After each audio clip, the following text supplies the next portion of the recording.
Bakal calon presiden dari Koalisi Perubahan untuk Persatuan Anies Baswedan berkumpul dengan generasi milenial di kawasan Jakarta Timur. Anies ngobrol santai dengan para milenial dengan tajuk "Milenial Menyampaikan, Anies Mengerjakan". Dalam diskusi santai, sejumlah milenial yang hadir menitipkan harapan kepada Anies agar memastikan pelaksanaan pemilu nantinya tidak diwarnai politik identitas. Selain itu, milenial yang hadir juga berharap jika nantinya Anies terpilih sebagai presiden bisa berkomitmen menyejahterakan seluruh masyarakat.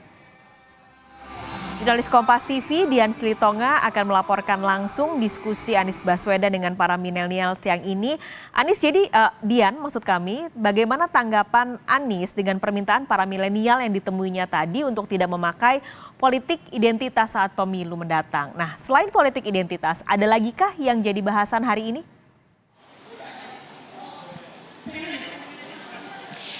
Paskalis, poin itu memang belum secara gamblang dijawab oleh baca pres Anies Baswedan karena susunan acara yang sudah dimulai sejak 1 jam yang lalu tadi mempersilahkan terlebih dahulu peserta acara yang merupakan kelompok milenial untuk menyampaikan sejumlah pertanyaan maupun juga harapan, ide dan gagasan kepada baca pres Anies Baswedan.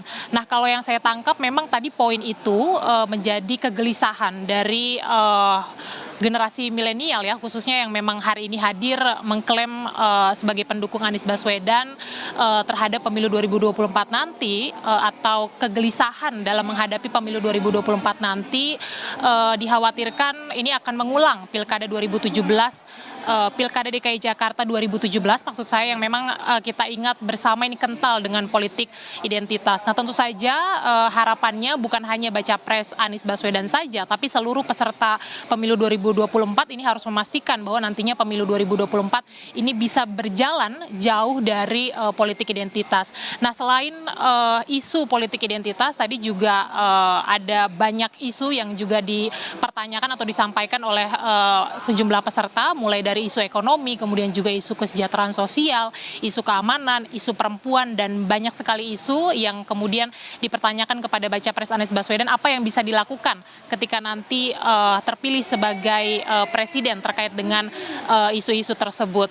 Nah, nampaknya kalau kita cermati, Paskalis, Anies Baswedan ini tengah bergerilya untuk meraup suara generasi milenial, karena selain pertemuan hari ini dengan para milenial, sebelumnya juga diketahui Anies Baswedan ini sudah beberapa kali melakukan pertemuan dengan kalangan masyarakat dari generasi milenial. Nah, tidak heran karena memang data KPU menyebut bahwa pemilu pada 2024 ini suaranya didominasi oleh kelompok milenial dan juga kelompok Gen Z. Nah, angkanya ini menjadi yang terbesar dari total keseluruhan pemilu, angkanya mencapai 56,45% pemilih, atau jumlahnya mencapai lebih dari 113 juta pemilih. Tentu angka ini akan signifikan nantinya untuk memenangkan pemilu pada 2024. Nah, kita akan cermati bersama tentu saja karena diskusinya masih berlangsung, apa kira-kira jawaban Anies Baswedan terkait dengan isu-isu yang disampaikan oleh para peserta, termasuk soal kekhawatiran munculnya isu politik identitas pada pemilu 2024 mendatang. Paskalis. Terima kasih laporan Anda Dian Silitonga dari kawasan Jakarta Timur.